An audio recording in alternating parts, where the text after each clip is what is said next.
अगर आप टैक्स नहीं दे रहे गवर्नमेंट को, इट्स योर लॉस। सबसे इंपॉर्टेंट सवाल होता है, हर बंदा ये बैठ के यही इसी चीज़ का वेट कर रहा होता है कि ये बताया जाए कि क्लाइंट कैसे लेकर आया जाए। कंटेंट आजकल के दौर के अंदर सबसे ज़्यादा ज़रूरी है।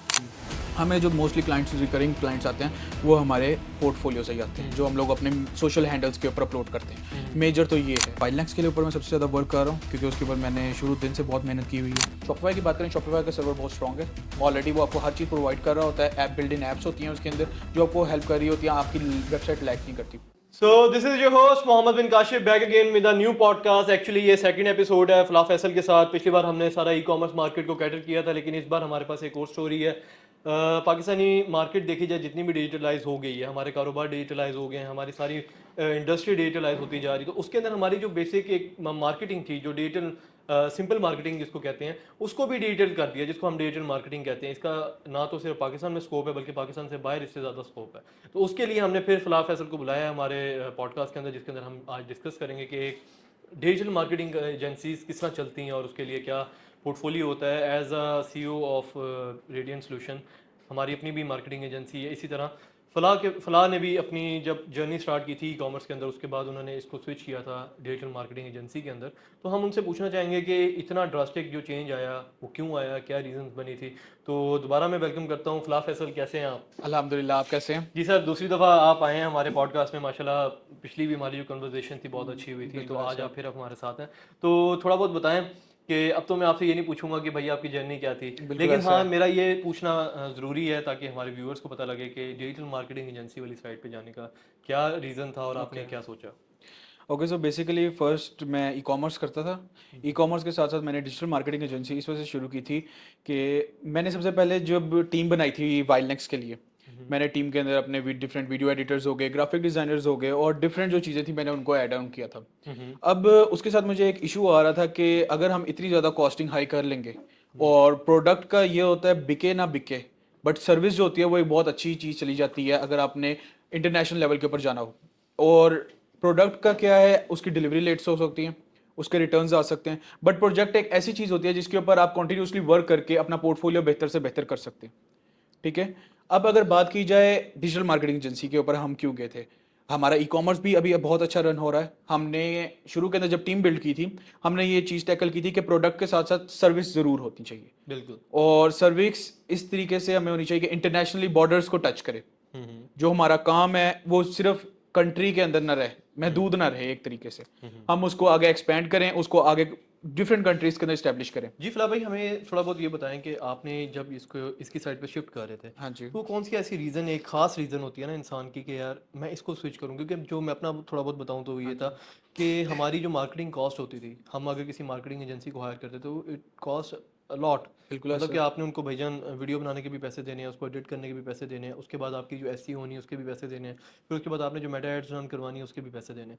तो ये सारी चीज़ें कैटर करने के लिए हम लोगों ने एक ये चेंज लिया था और अपने इन हाउस ही ये चीज़ बिल्ड की थी। बिल्कुल ऐसा तो है। आपकी भी कहानी क्या ऐसी है कि इस थोड़ी डिफरेंट है? मेरी थोड़ी सी डिफरेंट है। जब मैंने ई कॉमर्स किया था तो ई कॉमर्स के अंदर मेरे पास ऑलरेडी ये सारे जितने भी टीम थी मेरी ऑलरेडी पूरी थी। हम्म उसके अंदर मेरे डिफरेंट इंटर्निस भी थे, मेरे डिफरेंट वो भी मेंबर्स थे जो मेरे साथ लॉन्ग टर्म काम कर रहे हैं। तो जब मैंने सोचा था कि अगर एक ई कॉमर्स है उसके अंदर सिर्फ 2 आवर्स टाइम लग रहा है और मैं 8 आवर्स की सैलरी पे कर रहा हूँ उनको, तो वाई नॉट मैं सर्विसेज की तरफ इंक्लूड कर दूँ।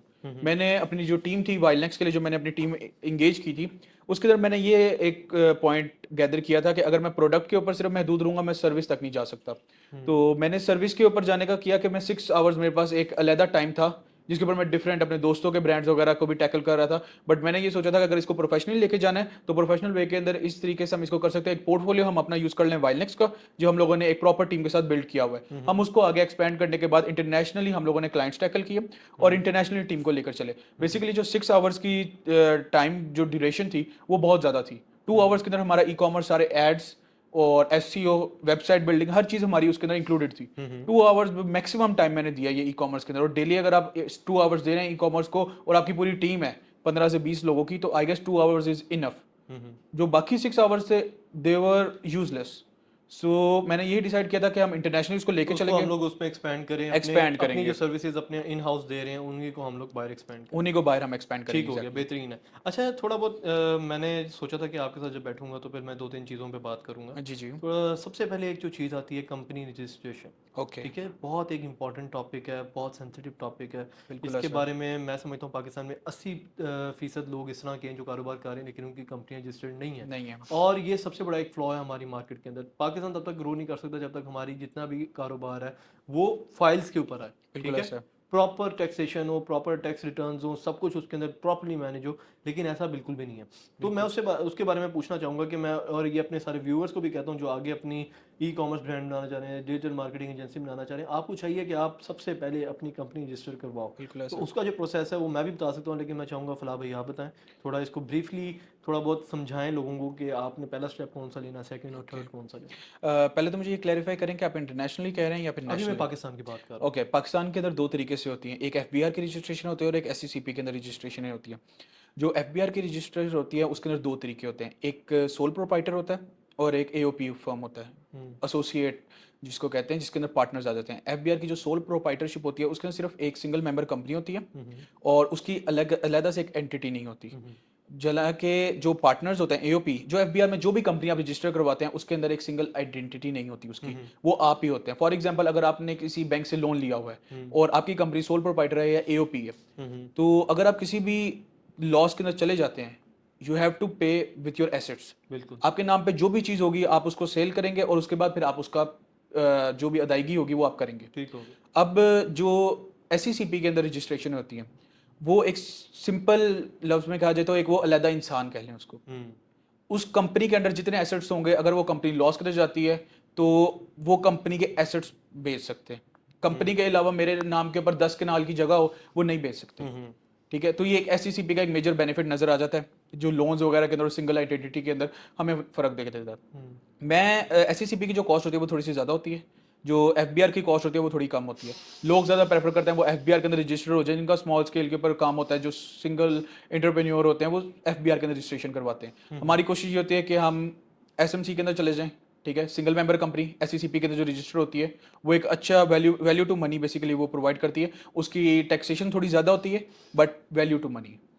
तो एससीसीपी द मोस्ट रिकमेंडेड। थोड़े हाई स्केल के ऊपर जब आप जाते हैं तो आप एससीसीपी के साथ रजिस्ट्रेशन करते हैं। जो एससीसीपी की रजिस्ट्रेशन होती है और एफबीआर की रजिस्ट्रेशन होती है दोनों इकट्ठे होती हैं। अच्छा। तो ये पाकिस्तान का एक ड्रॉबैक है। आपने बिल्कुल सही बात की कि कंपनी रजिस्टर नहीं करवाते, कारोबार करते हैं और जब उनको, हालांकि जब आप कंपनी रजिस्टर करवाते हैं आपको कॉस्टिंग आती है बट जो टैक्स होता है वो आप पे कम होता है जब आप कंपनी रजिस्टर करवा लेते हैं। अगर आप वैसे ही अपनी फॉरेन पेमेंट्स मंगवा रहे हैं, रेमिटेंस के अलावा आप जो मर्जी पेमेंट मंगवा रहे हैं बाहर से, तो उसके ऊपर तो आपको ज़्यादा टैक्स है। आपको ट्रांजैक्शन फीस का टैक्स है, आपको उसके अलावा जो अपने पेमेंट मंगवानी है आपके पास उसका प्रूफ ऑफ इनकम नहीं है, आपने वो शो करवाना है। अगर आप वो शो नहीं करवाएंगे तो it will be black money and अगर आप टैक्स नहीं दे रहे गवर्नमेंट को, इट्स योर लॉस। अच्छा, आईपीओ से रजिस्ट्रेशन का क्या प्रोसेस है? आईपीओ बेसिकली होता है ट्रेडमार्क के लिए। अगर आपका ऐसा कोई नाम है जो आपने, फॉर एग्जांपल अगर हम वेबसाइट के अंदर बात करें तो डोमेन, ठीक है, आईपीओ एक डोमेन है, आपने डोमेन बाय करनी होती है। इसका जो सिंपल प्रोसीजर होता है कि आप आईपीओ के वेबसाइट के ऊपर जाएं, वहां पर TM01 का फॉर्म होता है। TM01 का फॉर्म आप खुद भी फिल कर सकते हैं। यूट्यूब के ऊपर भी कुछ वीडियोस हैं, आपको किसी भी लॉयर को हायर करने की जरूरत नहीं है, आपको उनको 15 to 20,000 देने की जरूरत नहीं है। मैंने भी ये ट्राई किया था बट उसका कोई फायदा नहीं, आप ये खुद भी कर सकते हैं। उसकी रजिस्ट्रेशन का ये होता है फायदा कि आपका नाम और आपका जो लोगो है वो आप तक रह जाता है हर कलर के अंदर। फॉर एग्जांपल फेडेक्स की बात कर लें, फेडेक्स ग्लोबल भी है, फेडेक्स के अंदर शिपिंग भी आ जाती है, फेडेक्स फ्रेट भी आ जाता है। उसके सिर्फ ईएक्स जो है ना फेडेक्स के अंदर वो कलर चेंज करता है, कुछ ऑरेंज है, ग्राउंड वेट का जो है वो ग्रीन है और ब्लू है, पर्पल है, इस तरह से। उसने क्या किया हुआ है, उसने हर कलर के अंदर अपना ट्रेडमार्क रजिस्टर करवाया हुआ है। तो ट्रेडमार्क रजिस्ट्रेशन का ये है कि आपका नाम जो है ना वो कोई भी इस्तेमाल नहीं कर सकता। पहला इसका बेनिफिट ये हो जाता है। दूसरी बात, अगर आप बात करें कि इसको टैकल किस तरीके से करना है, TM01 का आप फॉर्म फिल करें, उसके अंदर आप अपना लोगो और उसके अंदर जो डिस्क्रिप्शन होती है कि आप किस कलर के अंदर इसको करना चाह रहे हैं, you can say available in all colours, ताकि हर नाम जो भी नाम होगा वो हर कलर के अंदर आपका हो। कोई और TM01 का फॉर्म भर दे आपके किसी और कलर के अंदर, वो कहेगा ये तो आपका मेरा ही नाम है बट इसके अंदर कुछ चेंजेस हैं। अब एक और चीज़ आती है कि 15 से 20 दिन के अंदर आपको इसकी रिसिप्ट मिलती है कि आपने हमारे लिए, हमने एक्नॉलेज कर लिया, हम इसके ऊपर वर्किंग कर रहे हैं। जो अप्रॉक्सीमेटली ट्रेडमार्क रजिस्ट्रेशन का प्रोसेस होता है वो 1.5 ईयर से 2 ईयर्स तक टाइम लेता है। टाइम टेकिंग प्रोसेस है बट अगर आपने इसको आगे फर्दर करना है काम इसके ऊपर, तो मैं ज़रूर रिकमेंड करूंगा कि आप ट्रेडमार्क रजिस्टर करवाएं, ताकि आपको किसी भी किस्म के मिसाइल ना पेश करने आने पड़े। चलें, बिसाइड दैट अब हम चलते हैं अपनी मार्केटिंग एजेंसी वाली साइड पे। बिल्कुल। अब मुझे थोड़ा बहुत बताएं कि आप किन किन मॉड्यूल्स के ऊपर काम कर रहे हैं, और वो इसलिए मैं पूछ रहा हूँ ताकि इन लोगों को भी पता लगे, जब इन लोगों ने अगर मार्केटिंग एजेंसी वाली साइड पे आना है, तो कौन सी पॉसिबिलिटीज़ हैं जहाँ से वो मतलब कि आप ऑब्वियसली पैसा कमाने का जरिया बनाना, बिल्कुल। तो वो कैसे बना सकते हैं? सबसे पहले तो वेबसाइट बिल्डिंग। ओके, वेबसाइट्स आप शॉपिफाई के ऊपर भी बना सकते हैं, वर्डप्रेस पाकिस्तानी के ऊपर मार्केट बना के सकते बारे में पहले बताइएगा, फिर इंटरनेशनल हैं। Okay, market. पाकिस्तानी मार्केट के अंदर आप वर्डप्रेस और शॉपिफाई दोनों बहुत बेहतरीन है। शॉपिफाई इजी टू यूज़ है, और वर्डप्रेस जो है वो प्रोफेशनल वेबसाइट्स के अंदर आ जाती है। जो सर्वर होता है वो आपने देखना होता है वर्डप्रेस के अंदर के सर्वर जो होगा वो आपका सबसे बेस्ट होना चाहिए, ताकि उसकी वेबसाइट जो है वो लैग ना करे। ओके। ठीक है। और अगर शॉपिफाई की बात करें, शॉपिफाई का सर्वर बहुत स्ट्रॉन्ग है। ऑलरेडी वो आपको हर चीज़ प्रोवाइड कर रहा होता है। ऐप बिल्ड इन ऐप्स होती हैं उसके अंदर जो आपको हेल्प कर रही होती हैं, आपकी वेबसाइट लैग नहीं करती। वर्डप्रेस के ऊपर अक्सर ये इशू फेस करने को हमें पड़ता है कि वेबसाइट्स लैग करती हैं स्पीड के ठीक अंदर, हो गया। हमने उसको टैकल करना होता है। पाकिस्तानी मार्केट के अंदर आई गेस वर्डप्रेस से और शॉपिफाई से अच्छी वेबसाइट्स और कोई नहीं है, और प्रोफेशनली ये बनती हैं। और इसकी जो कॉस्टिंग है पाकिस्तान के अंदर अराउंड 30 to 45,000 तक इसकी कॉस्टिंग पड़ जाती है। Okay, second module. Second module Meta ads. Okay. Meta ad जिसके अंदर आपका इंस्टाग्राम हो गया, फेसबुक हो गया, और इसके अलावा टिकटॉक एड एजेंसी अकाउंट, इसके ऊपर टिकटॉक के ऊपर एड्स होती हैं पाकिस्तान के अंदर। और गूगल एड्स यहाँ पे नहीं होती पाकिस्तान के अंदर, बहुत हम मेटा के ऊपर ही एड्स रन टिकटॉक करते हैं। एड्स होती हैं, गूगल एड्स होती हैं, मेटा होती हैं, लेकिन बिल्कुल। पाकिस्तानी मार्केट के बारे में बात की पाकिस्तानी जाए तो मार्केट के अंदर अगर आप मेटा बात एड्स करें तो ज़्यादा मेटा चलती एड्स है। होते हैं, बिल्कुल। अच्छा, ठीक हो गया। अच्छा, इसके अलावा कोई मॉड्यूल अगर आप बताना चाहें? एसईओ, एसईओ के अंदर भी बहुत अच्छा है कंटेंट आपका। राइटिंग एंड कंटेंट क्रिएशन, ये सारी चीज़ें इसके बिल्कुल अंदर आ ऐसे। जाती हैं। अच्छा, अब बात करते हैं इंटरनेशनल मार्केट के बारे में। इंटरनेशनल वेबसाइट के अंदर अगर आप वेबसाइट के ऊपर जा रहे हैं, Figma the best one. International जितनी भी वेबसाइट्स हैं जो प्रोफेशनली वर्क कर रही हैं और जिनकी कॉस्टिंग $10,000 प्लस है, वो फिग्मा के ऊपर बन रही है इस ओके। वक्त। और हम भी फिग्मा के अंदर ही डील कर रहे हैं। फिग्मा की हम सारी वेबसाइट जितनी भी होती हैं हम उसको डील कर रहे होते हैं। फिग्मा हो गया, उसके अलावा उधर गूगल एड्स मेजर रीज़न होता है, क्योंकि यहाँ पर ना ब्लॉग्स कोई नहीं पढ़ता। कौन पढ़ता है? जो बाहर के इंटरनेशनल लोग होते हैं। यहाँ अच्छा, पर तो न्यूज़पेपर टाइप हो जाता है, बिल्कुल, हाँ, पर बाहर जो होता है वो ब्लॉग्स वगैरह होते हैं, ठीक हो गया। जिसके टाइम्स हो गया, इस तरीके से डिफरेंट जो होते हैं वो ब्लॉग्स वगैरह अपलोड होते हैं। अच्छा, इसके अंदर अब आप हम कंपेयर करना चाहें तो ओके। पेइंग पावर किधर है? पाकिस्तान में कि बाहर? बाहर। बाहर। आप इसको कैसे डिस्क्राइब करेंगे? दोनों चीज़ों को डिस्क्राइब करें। मैं अगर इस तरीके से डिस्क्राइब करूँगा, जो पाकिस्तान के अंदर है ना, 30,000 इज़ अ वेल अमाउंट, जो हर बंदा पे नहीं कर सकता वेबसाइट के लिए सिंपली, क्योंकि अगर उसका बिज़नेस जो है वो 2 लाख का है, मिनिमम 7,000 से स्टार्ट होती है मिनिमम और 7,000 से इट स्टार्ट कुड होती गो है। 25 टू 30। 25, मैं एक प्रोफेशनल वेबसाइट की बात कर हुँ, रहा हूँ, जो हमारी कंपनी डील करते हैं, 30,000 मिनिमम है हुँ, उसका। हुँ, और हम इंटरनेशनली इस वजह से करते हैं ताकि वो हमारी जो वर्थ है उसको पे कर रहे होते हैं। हुँ, हमारी जितनी हम लोग उसको टैकल कर रहे होते हैं, जितनी पेमेंट्स होती हैं उसको वो सारा कुछ टैकल, वो हमें उस उतनी वैल्यू प्रोवाइड कर रहे होते हैं। हुँ, तो इंटरनेशनली स्कोप ज़्यादा है। Internationally it's only $100, nothing okay, more. उनके लिए ये आम बात है। हाँ, और वेबसाइट, और एक और मैं आपको रीज़न देता हूँ, जो इंटरनेशनल मार्केट है उसके अंदर 3 मेजर कंट्रीज़ चलती हैं, इंडिया, बांग्लादेश एंड पाकिस्तान। जो जितना भी कंटेंट, जितने भी सॉफ्टवेयर हाउस चल रहे होते हैं, बेसिकली जो भी ऐप्स या वेबसाइट्स उन्हें बनानी होती है, वो कोशिश करते हैं वो पाकिस्तान, बांग्लादेश या इंडिया में से किसी भी सॉफ्टवेयर हाउस से बनवाएँ। उसकी रीज़न, इन तीनों कंट्रीज़ के अंदर लेबर कॉस्ट बहुत कम है। हाँ, ये एक्सपेंस तो जो लिविंग है, आज से 100,000 साल पहले की बात ये चल रही है कि बिल्कुल जो ऐसा है। लेबर होती है वो इस रीजन की, सब कॉन्टिनेंट की हमेशा ही सस्ती होती है, और बिल्कुल इन ऐसा लोगों है। को फिर यूज़ करते हैं और वो अपना करते हैं। लेकिन बिल्कुल, हमारे लिए एज़ कम्पेयर टू देम, अगर वो $10 भी हमें पर घंटा दे रहे होते हैं तो वो हमारे लिए बहुत ज़्यादा हो जाता बहुत है। ज़्यादा हो जाता है, ठीक है? बिल्कुल। तो ये तो बात ऑब्वियस है, और दूसरी बात ये है, मैं इस पर्सपेक्टिव में पूछ रहा था कि पाकिस्तानी लोगों को चीज़ चाहिए होती है 1 लाख रुपए वाली, हुँ, लेकिन they are paying for that only 30,000। बिल्कुल ऐसा। ठीक है? और ये एक बहुत बड़ा फ्लॉ है। हमारी इस सोसाइटी को पता होना चाहिए कि जो बैठ के डिजिटल मार्केटिंग कर रहा है, जो बैठ के इन्फ्लुएंसरशिप कर रहा है, जो बैठ के इधर जो मर्ज़ी कर रहा है, वो भी एक प्रोफ़ेशनल वर्क कर रहा है। तो उनके प्रोफ़ेशन को इज़्ज़त देनी चाहिए, क्योंकि अभी तक हमारी जो इंडस्ट्री है ना, आप ब्रांड्स को साइड पे कर दो, ठीक है? आप बड़े नामों को साइड पे कर दो। उसके अलावा जितना भी बंदा बैठा हुआ है, वो समझता है कि डिजिटल मार्केटिंग इज़ नथिंग, और ये मार्केट बस एक बहाना है पैसे बनाने का और इस तरह की चीज़ें। लेकिन अब जितना भी डिजिटलाइज़ हो गया हुआ है, हमारे सारे इदारे डिजिटलाइज़ हैं। बिल्कुल, हमारी यहाँ तक कि हर तरह की अब पेमेंट्स भी इंशाल्लाह आगे जाके डिजिटलाइज़ होने वाली हैं। बिल्कुल ऐसा। तो लोगों को चाहिए इस चीज़ को समझें, इस चीज़ को ऑप्ट करना स्टार्ट करें कि ये फ्यूचर डिजिटलाइज़ ही है। आपका जितना भी फ़िज़िकल कारोबार है, उसने डिजिटलाइज़ होना ही होना है। ऑनलाइन, उसका एक मॉड्यूल ऑनलाइन बैठा रहेगा। बिल्कुल। अगर वो ऑनलाइन नहीं आएँगे, वो पीछे रह जाएँगे। ठीक है? चलिए, अब आगे चलते हैं इस चीज़ के अंदर। मुझे ये बताएँ कि आपका फ़नल क्या है? क्लाइंट प्रोसेस क्लाइंट करने का। प्रोसीजर, हाँ, सबसे इम्पोर्टेंट सवाल होता है, हर बंदा ये बैठ के यही इसी चीज़ का वेट कर रहा होता है कि ये बताया जाए कि क्लाइंट कैसे लेकर आया जाए। क्लाइंट तीन, हमारा जो मेजर है वो तो कंटेंट क्रिएशन से है। हमारा हम्म जो कंटेंट है हम लोग दिखाते हैं लोगों को कि कंटेंट किस तरीके से हम बनाते हैं, हम्म ठीक है। हम अपनी टीम शो करवाते हैं, हम अपना काम शो करवाते हैं, हम अपने पोर्टफोलियोज देते हैं। हम्म हमें जो मोस्टली क्लाइंट्स रिकरिंग क्लाइंट्स आते हैं वो हमारे पोर्टफोलियो से ही आते हैं, हम्म जो हम लोग अपने सोशल हैंडल्स के ऊपर अपलोड करते हैं। हम्म मेजर तो ये है, ठीक है। बट अगर आप स्टार्ट के अंदर बात करें तो Google maps the hmm best one, उसके अलावा लिंक्डइन, हम्म इन दोनों से आपको बहुत अच्छे क्लाइंट्स मिलेंगे। लिंक्डइन से आपको जितने क्लाइंट्स मिलेंगे वो प्रोफेशनल और हाई पेइंग क्लाइंट्स मिलेंगे इसके अंदर, जिनको काम चाहिए होगा, they don't care about the cost, hmm ठीक है। और जो कंटेंट वाले होंगे they have known you, so hmm that's the reason वो कोशिश करते हैं कि वो आपके साथ ज़्यादा से ज़्यादा इंगेज करें। कंटेंट आजकल के दौर के अंदर सबसे ज़्यादा ज़रूरी है। हम्म सोशल हैंडल्स के ऊपर अपलोड करें, उस टीम को दिखाएं अपनी कि आपने क्या क्या काम किया हुआ है। जोन सा टीम मेंबर ज़्यादा अच्छा वर्क कर रहा है उसको शोकेस करवाएं, this is the best in turn, this is the best working person, और उसको इंगेज रखें अपने साथ। टीम बिल्डिंग इसके अंदर सबसे ज़्यादा ज़रूरी होती है। आपकी टीम अगर लैक होगी, आपका कोई भी मेंबर इस तरीके का होगा जो टीम को डिफेम कर रहा होगा या टीम को ख़राब कर रहा होगा, तो आई गेस आपकी टीम पूरी की पूरी जो होगी वो लॉस के अंदर जाएगी। ठीक हो गया। अच्छा, अब मुझे बताएं कि इन फ्यूचर आपका क्या प्लान है? आप अपने आप को कहाँ देखना चाहते हैं? फ्यूचर किसी ने प्रिडिक्ट नहीं किया हुआ, फ्यूचर सिर्फ अल्लाह अल्लाह ही जानता है। और अगर इंसान अगर आज मैं जिस जगह पे बैठा हूँ, बहुत सारे लोगों की कोशिश होगी कि मैं इस जगह तक पहुँच जाऊँ, और कुछ लोग होंगे जो कहेंगे कि अब मेरी बात कर लें, मैं कहूँगा मैं इससे ज़्यादा एक्सीड करूँ, ओके। मैं उसी चीज़ की बात कर रहा हूँ कि आपका फ्यूचर गोल क्या है?